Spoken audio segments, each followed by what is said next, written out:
hottest takes and the wildest stories from the world of pro wrestling.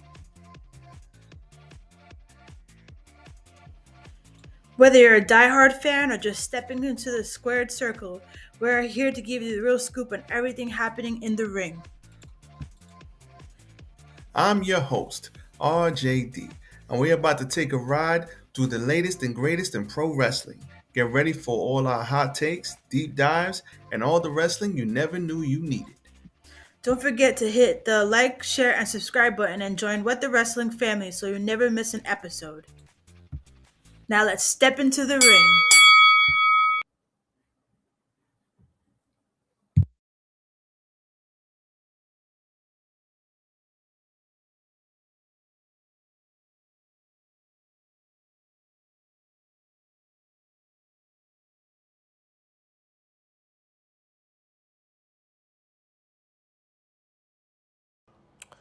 You're listening to the What the Wrestling podcast, the show that brings you all things wrestling with your host, RJD.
You already know what time it is.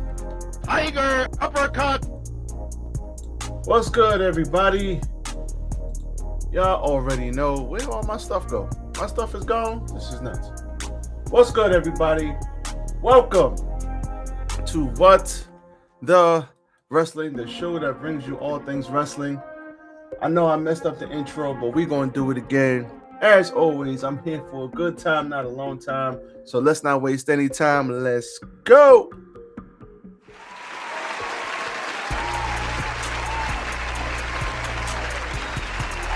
Yes. Tis I, once again. RJD here. We figured it out. Welcome to What the Wrestling, y'all. The show that brings you all things wrestling. I am your host. And yeah, we got ourselves a new look, and yeah, we are live, coming to you live from New York City. And we are here. So, first things first, I want to say sorry, y'all. Sorry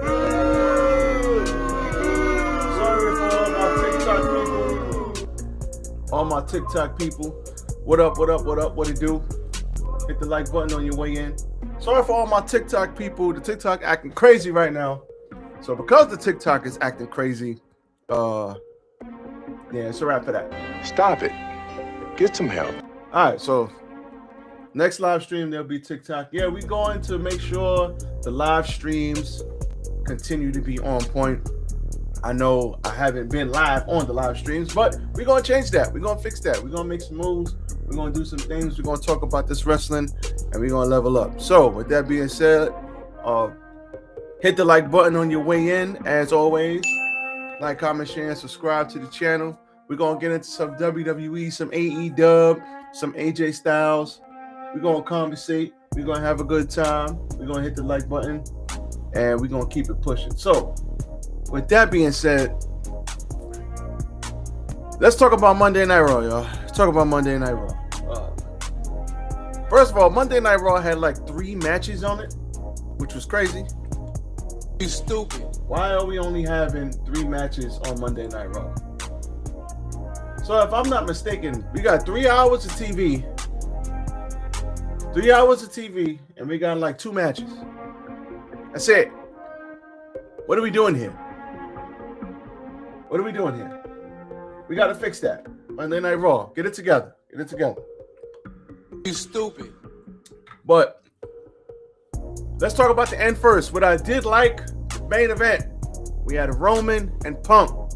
Now, if you don't know the history, around that 2014, 2015 time, I want to say it was something like that, Roman Reigns won the Royal Rumble in Philly. Now, Roman Reigns also won the Royal Rumble in Riyadh last week. And he went on to talk about how in Philly he won the Rumble and he got booed out of the building. You stupid. It wasn't feeling your boy. There was no tribal chief. There was no 1D. There was no acknowledge me, no none of that. And what I liked is they tied that all into Punk. Now, if you remember back at that time, Punk was mad. He had just left, fired, whatever you want to call it. He went on Coco Cabana's show and was talking about, yeah, you know, they got to keep Roman strong. Like, everybody's coming up to me like, you got to make Roman look strong, right? You got to make Roman look strong. You got to make sure Roman looks strong. And he said, you know what? To make Roman look strong, just have him beat me. Like, for all of that, oh my God. You want to keep him strong, just have him beat me, and then he'll look strong. But they didn't want to roll it that way. You know, that's how Vince was playing it, whatever. So Roman comes out and talks about how he has a decision to make, and that all tied into that, because when they had their back and forth, he said, yo, you made my life, you went on your little friend's podcast and made my life hard for 5 years. And remember, at that time, they were shoving Roman down our throats. Paul. It was just like, oh my God. Stop it. Get some help. You know how many people at that time is like, fuck this shit, I'm out. They're like, yo, I'm tired. I'm not watching WWE no more. All this Roman Reigns, it was like Super Cena 2.0. We didn't want him. We wanted somebody else, and they just kept pushing him and pushing him and pushing him. And I like the fact how they, you know, they told us that story. Roman acknowledged it. And then at the end, he said, listen, they had a little bit of digs at each other, and this is only the beginning. Make no mistake, Roman and Punk, those are just light jabs. You know, you took a 10-year vacation. I'd be trying to get it in every week too. But remember, I realize all the old heads always say that. When the old heads leave and then they come back, they say, hey, I'm here week in, week out, day in, day out, month in, month out. But they forget, just 3, 4, 5 years ago, that same person was there week in, week out, month in, month out. Like Cena wasn't there every freaking week. Like when Cena was talking shit about The Rock was there every week back in the day before he went to Hollywood. So all the youngins always say that about the part-timers. That's a low-hanging fruit dig that they always do. But what I did like is that he said, I will beat you and you will acknowledge me, and he left. And you know, your man Punk had a little smile like, yeah, all right, okay. Now imagine the old Roman Reigns versus this CM Punk. And this CM Punk ain't even like that crazy. He's not even like OD. Now he can get there, and I'm sure there'll be more digs against each other. But imagine that old Roman Reigns has come so far. Like, we got to give a Don DeMarco to Roman, man. Don DeMarco. He's come so far. I can't even imagine that old guy with the goatee the big dog, that guy. I can't even imagine that guy in the ring with Punk right now. I can't imagine it. But he's come a long way. They did big up Drew. And Roman was like, yo, I beat Drew like 5 times already. Get out of here. So this was not, like I said, they didn't have a lot of wrestling on the show, but this was the best thing on the show to me. And I'm looking forward to Reigns and Punk. And at the end of the day, I want to say something because stop show, because this, I think, needs to be said. It's funny how all this brother wanted was a main event. All he wanted was the WrestleMania main event. That's all he wanted. And he stated it as such a long time ago. I just wanted the main event. I thought I deserved the main event. And it's funny how it takes 7, 8, 9, 10 years for him to leave for 7, 8 years, come back with a whole nother company. That whole thing blows up. Comes back to WWE last minute for no reason. Then he gets a WrestleMania main event, most likely, because we don't know about this year, most likely he's going to get it 2 years in a row. But it took 10 years. Something to be said. Like, you never know how things happen. Everything is on the Most High's time. Everything is on the Most High's time. So what else happened on this show? Not a lot of wrestling, that's what. So we have Braun Breaker out there mad at everything. Breaker was furious over being eliminated at the start of the Royal Rumble and blamed Adam Pearce. Breaker demanded Pearce come to the ring. And then Pearce came to the ring, blaming Breaker for the number 2, for being draw number 2. Well, the reason you drew number 2 is because WWE accidentally leaked that you were number 1. I'm just saying. After being attacked and eliminated, he said he let him keep his job despite his piss poor performance. As Breaker was getting mad, LA Knight came out and attacked Bronson Reed and Mr. Theory, hit him with a chair and then dipped off. And Braun Breaker demanded a match between LA Knight and himself, but Pearce said Knight already had left the building. So, with that being said, I like Braun Breaker. Like, I have no problem with him losing the way he did, as long as they're gonna tell me a story about it, and it all ends with him getting his lick back, finding out what's going on, and making us forget that he got dumped out at number 2. So I have no problem with that, because he's gonna be a big star. He's gonna have the company on his back. But they're gonna tell this story right now, and as long as they tell a good story, I'm cool with the Royal Rumble. Cool with it. Mr. Bouncy, Javon Evans versus El Grande Americano. And he gets the win here with the OG cutter due to the distraction of the regular El Grande Americano. So Mr. Chad Gable is back and looking jacked.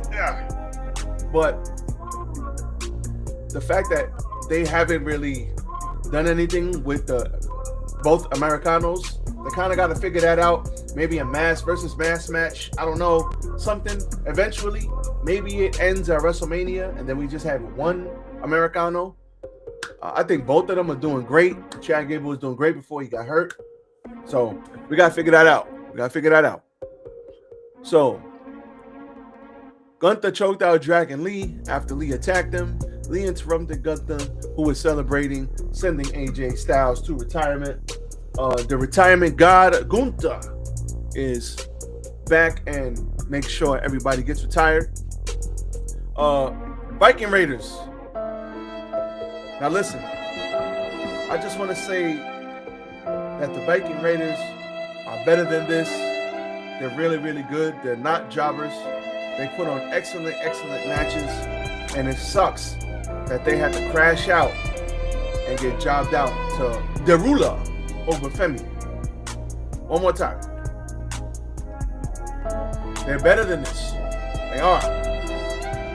But we're going to see what happens moving forward. Derula came out and beat the hell out of them. So they're going to bring Overfemi along slow, as they should. Nothing wrong with that. Let's keep that same energy. The Bella Twins came out and said they are going for the tag team championships, but we already knew that. Oh, hell no! Okay. Penta beat Bronson Reed via count out. Penta accidentally took out the ref After Austin Theory and Logan Paul got in the ring, Reed hit a tsunami, but there was no ref to count the 3. This opened the door for LA Knight to run in and hit the BFT on Bronson Reed on top of the chair, and the referee counted him out. And then we had a Women's World Championship match, Stephanie Van Keur versus Raquel Rodriguez in a street fight, which was pedestrian. So Raquel told the Judgment Day to stay in the back. They did not listen. Stop it. Liv came out and caused a distraction, but at the end of the day, Stephanie got the better of it and hit her. I want to say she put her through a table and then hit her with the freaking that corkscrew front flip for the win. And that was it. 1, 2, 3 matches on this show. So honestly, I ain't mad at it, but we need more matches, man. If you're gonna give me a 3-hour show, I don't want 3 matches. Give me more matches, man. Like, what are we doing? Give me a hell yeah. Hell no. Give us more matches. You got 3 hours. Give us some more goddamn matches. Finish him. Moving right along. AEW, everybody. The main event of AEW. Now, I can't entirely be mad at this, all right? I can't entirely be mad at this, okay? I get why they do it, but it is difficult, and let me tell you why. It is very hard, very, very hard, because you got MJF, good old Triple B, and then you have Mr. himself.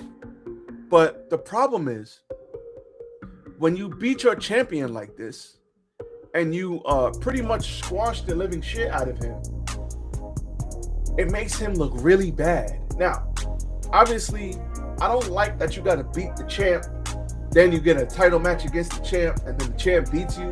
That's how it happens most of the time. I don't like that. I mean, I'm okay with it, but I don't like it. But they do that sometimes. Both companies do that.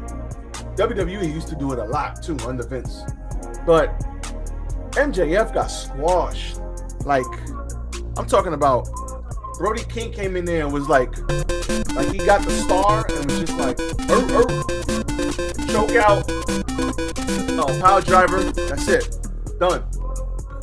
MJF was out there just, so he was out there dead.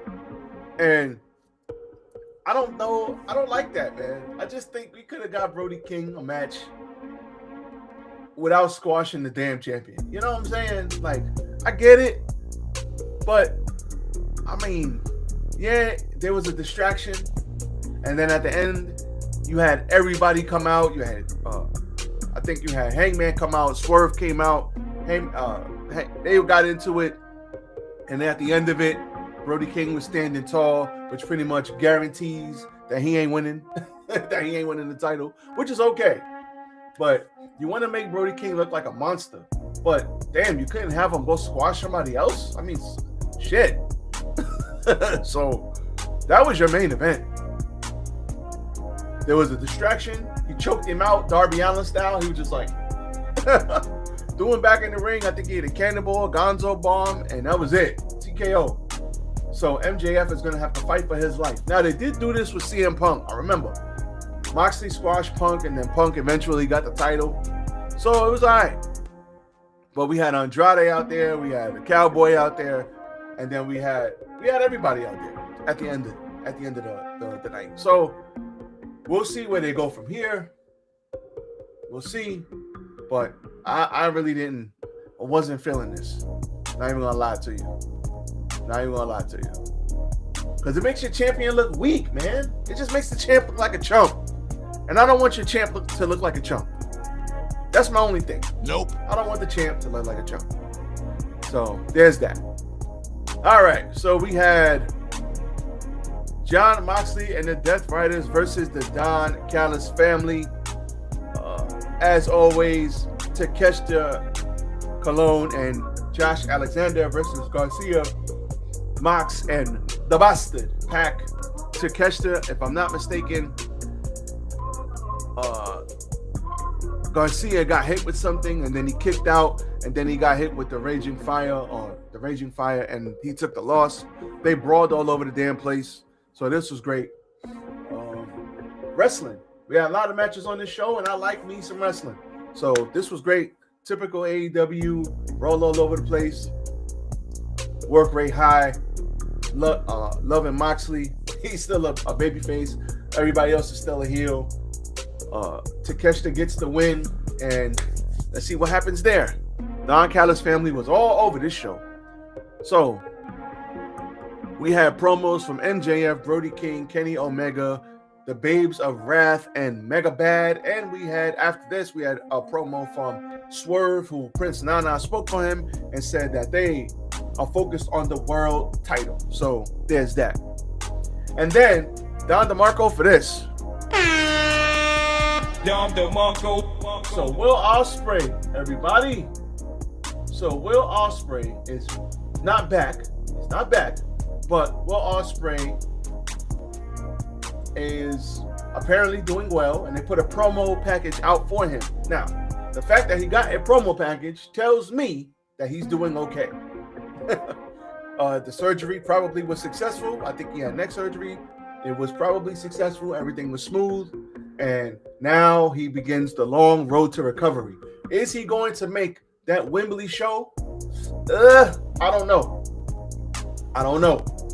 It's hard to get back into the swing of things when you've been out of the swing of things for so long, especially with that neck. You got to be crazy careful. But, he's not going to come back unless he's 110%. And the fact that he says he didn't say anything, but AEW put a promo out for him.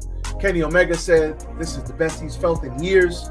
Now, if Kenny Omega's lying, which I hope he's not, then that's troublesome. But Kenny's feeling good. Ospreay, hopefully he comes back 110%.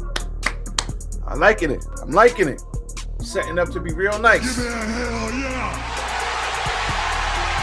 I said give me a hell yeah.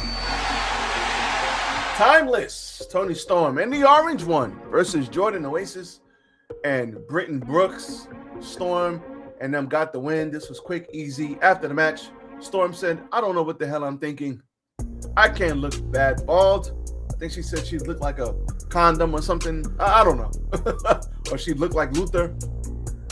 Luther was sitting there like, why are you ragging on me? So at the end of the day, we got a hair versus hair, Storm and Orange, and they got a match coming up versus Wheeler, Utah, and Marina. Who's going bald, man? Because somebody getting their hair cut. So I can see Orange Cassidy cutting his hair. Who cares? I can even see Tony Storm saying, F it, I'll cut my hair. Why not? I can see Willa Yuta cutting his hair. Or Marina Shafir, could I see her cutting her hair? I don't know. Maybe she's like, F it, I'll go bald. I don't know. So, because in order to do something like this, you gotta agree to it. So I don't know. This is going to be very, very interesting. The Hangman versus Mark Davis. I want to shout out Mark Davis because he's really good. So we're going to Don DeMarco him. The thing with Mark Davis is his Kyle Fletcher, his tag team partner, is moving on to bigger and better things. Not that he's, just bigger and better, but they're focusing on him as a single star. And now he's got himself a tag team partner, but unfortunately his tag team partner's hurt now, if I'm not mistaken. So that sucks. But he had a very hard-fought match with the Hangman. Hangman advances to Grand Slam Australia to fight the AEW Men's World Championship match at Revolution. So Hangman advances. I think Hangman was supposed to fight Joe, but Joe hurt. Joe is hurt right now. Speedy recovery to Joe. So we'll see what happens with that. Tommaso Ciampa also had a promo on here, and I love this one. Oh my God! Because he called the title. He didn't call it Goldie. He called it something else. And he said Yeah, she's starting to like her new home. Mwah, kissed her and walked away. It's over 9,000. You know why? Because remember him and Goldie when he was hugging Goldie, and he was like, "Goldie, it's not leaving my side." So if we get that Ciampa times 10, woo baby, woo baby, let's go Ciampa, let's go baby, let's go baby. I like it. Kenny Omega versus Andrade El Idolo. This was the best thing on the show for me. Andrade gets the win. Why? Because he kicked Kenny in the nuts. So Swerve came down. First of all, very good match. Obviously, these two. And first of all, stop show. Stop it. Andrade right now is doing impeccable. He looks great. He's doing great. He's got the ladies' man look going on. Mr. Suave over here. He's jacked. And we all know Andrade could go from day one. So he is right now, I think, I'm not saying he's doing the best work of his career. I still think that was Andrade, NXT, Zelina Vega. But the work, the look, everything, I think this has the potential. It has the potential to be the best thing that he's ever done, depending on how far they go with it. Do I think he's winning the title? No. Do I think they are focusing in on him and the Don Callis family is a good thing? Yes. So, with that being said, El Idolo is doing his thing right now. So we're going Don DeMarco Andrade. Don DeMarco. So, Swerve comes down to try to help Mr. Kenny. Ref is distracted. He gets kicked. Kenny gets kicked in the cojones, and then he gets hit with the DDT, and that was all she wrote. So Andrade gets the win. He advances to the Grand Slam Australia fight for the AEW Men's World Championship. Swerve and Kenny are now going back and forth. Look out for that match. It's coming. And remember, I think, didn't Swerve just lose last week? And now Kenny has lost. So I'm liking this Andrade push right now. I'm liking it. Don Callis continues to get mega heat. So we like that. Then we had a women's world title eliminator, the Babes of Wrath versus Mega Bad. And what do you know? I heard Megan Baines speak for the first time. Don DeMarco. Finally, she spoke. She cut a promo in the beginning of the match. And she finally opened her mouth. Now, I'm pretty sure she said some stuff before. So I'm not going to sit here and say Megan Baines never spoke. But what I am saying is that I think she needs to talk more. She's not talking enough. So the fact that Megan Baines is finally speaking, I like it. Megan Baines and Ford get the win over Harley and Willow, and they earned themselves a title shot. Now, are they going to win the tag titles? I don't know. Like, Willow and the Babes of Wrath just got the titles, but then they got that title. They got the TBS title with Statlander. So I don't know. So Chris Statlander promised Steckler a title rematch with a unique stipulation. Interview with Renee Paquette. So Steckler's getting a rematch. I don't like Statlander's chances if Steckler's getting a rematch. So I think that title is coming off of Stat. I just do. So we got that going on. Then we got the national championship, Rick O'Shea versus Jungle Jack. Ricochet gets the win here. Not mad at this. This was a very good match. So Ricochet beats Perry, Spirit Gun, if I'm not mistaken. And that's all she wrote. So good for Ricochet to have a win. And Darby Allin, they kidnapped him, dragged him into the desert, and he was dragged by a car in a body bag. And then they unhooked him, unzipped him, and left him in the desert. So, damn, Darby. Got dragged across the desert in Las Vegas. That has to suck, brother. All right, so one thing I will say is Ricochet, he was recently in the news about not in the news, well, in the wrestling news, about some comments. And I want to talk about the comments that he had. So,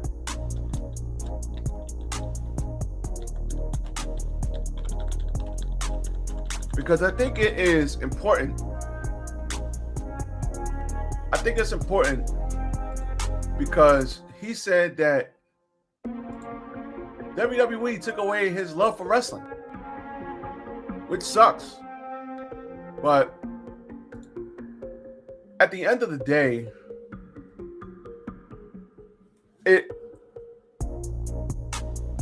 I understand where Ricochet's coming from. The thing with WWE, especially in the past, is that you can't just have somebody that wants to wrestle and then they're sitting there and catering, not making any moves. So that sucks because you can't, people want to go out there and wrestle. They don't want to just sit in the back. Now, I understand you can't use everybody. Everybody is not going to be used at the same time. But even so, you still have to find a way to get people on TV and use them. You're paying people to sit at home. That sucks. And those comments that were made about Chelsea Green, how Mr. Hayes was saying, oh, she's not the one that's going to be the world champion. Basically, I'm paraphrasing. She's the one we use to put people over. It's okay. I know me, if I heard that out loud, I'd be like, damn. Even if I knew my position, I knew my spot, and I knew I was good in my spot, to hear that shit out loud, it's like, yo, bro, I want to be world champion. You don't think I'm world champion material? You think I'm just there to put other people over? That's the best use you got for me? F you. F you. Like, that's how I would feel. And I know Chelsea came out and said something basically saying the same thing. Like, yeah, man, that's messed up. Like, to hear it out loud, like, I get it. Like, this is my spot right now, but to hear it out loud is crazy. Like, that's what you think of me? Why am I here? If you don't think I can do anything, why am I even here? So Ricochet said the same thing. Ricochet was like, yo, they took my love for wrestling. They took my love for wrestling. So in an interview, and I'm getting this from sportseek.com, he felt that his main roster run tarnished his wrestling career and changed people's perspective of him. He then discussed how making his way to AEW revitalized him and his career and brought him back to the position that he wanted. I really do think that the day we got called to Raw was the worst thing that ever happened to Ricochet's career. That 5 years was really tarnished. That 5 years really tarnished Ricochet's legacy. It completely changed the public's image of who Ricochet was. Coming back to AEW and finding that Tony Stark defeats Thanos and everyone comes back. That's how I feel now. Like, Ricochet finally came back to what he was doing. Now, in New Japan, he was tearing it up, baby. Tearing it up. But then you go to WWE and it's like they only use you. And yes, I was reading from SeatGeek. And it's like you go over there and then they only use you to put people over. They never see your full potential. You see yourself one way, they see yourself another way. Now, nobody is above doing anything. I'm not saying you got to be top guy all the time. Everybody has done some funny spots, some comedy spots. Everybody has moved down the card, then moved back up the card. Everybody has done that. Like, literally everybody. It's not too big for anyone. Stone Cold did it. Kurt Angle did it. The Rock did it. Kenny Omega did it. The Bucks did it. You're telling a story. Everybody's not, I'm top guy and nobody can beat me. No, nobody's above that. But to hear it out loud, like, yeah, we just gonna use him to get everybody over year after year after year after year. How can you aspire to be anything more where they keep you pigeonholed in the same spot over and over and over and over? You'll never advance. You'll never get out of that. You'll be in that vortex forever as the comedy guy or the guy that gets people over or can't win the big one? How are the fans supposed to react to you when you're always losing the big match? Rest in peace, Bray Wyatt. That was Bray Wyatt's problem. Every time the fans would get behind him, they put him in a big match and he would lose. Why? Stupid. So I get where Ricochet's coming from, and I'm glad we have an AEW where people can go and express their creative side and actually get on TV and do other things instead of going to WWE where they might have been pigeonholed. Problem with AEW is they got too many mother effing people. They got 100 million people, and they don't, and not everybody can make it on TV at once. So that's their biggest problem.